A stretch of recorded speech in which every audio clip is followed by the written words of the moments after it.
rồi nè. Đã toàn cái tên tao kia nè. Ui rong á. Là ui rong à.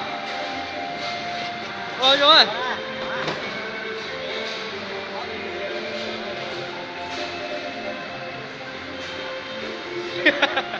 Có tụi nó trả, có tụi nó trả.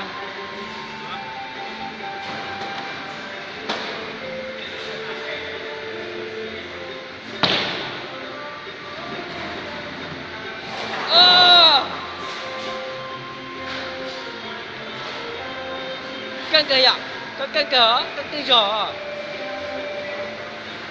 Đây là anh em lo trả à? Nó lại chua à? Lo à, chơi chua à? À, đi cha. Lo. Cục ló à?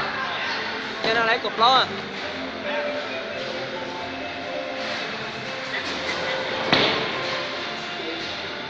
Ôi!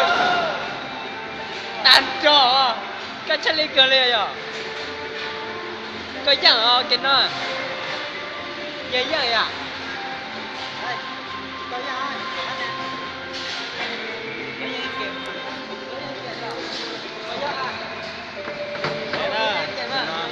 Giờ tụi chim tê. Nó lấy chối à, chối à.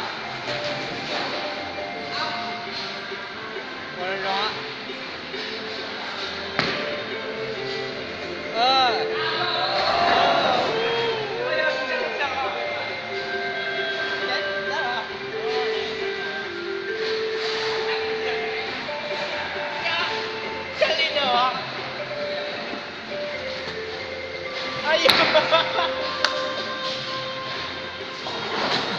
Khôn đấy, khôn kiểu hò.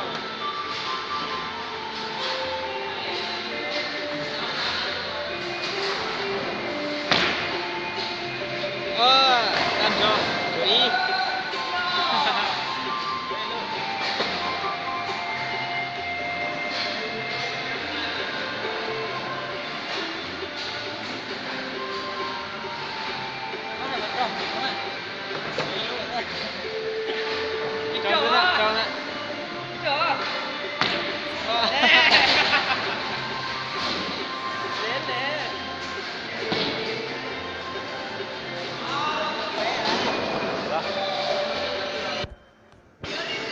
Thấu nọ, thấu bí à, thấu nọ. Thấu ê, thấu nọ. Thấu ê. Thấu xì, thấu tận nọ. Thấu xì à, thấu xì. Thấu xì, thấu nọ.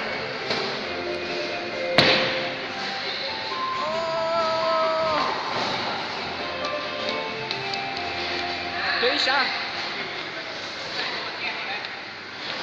Ôi rung cả tàn thơ.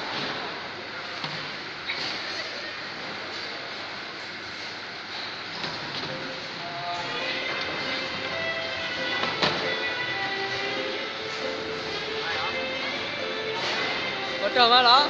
Có chồng à. Có chồng à. Ô, nó học ố đuổi này chứ. Học ố này.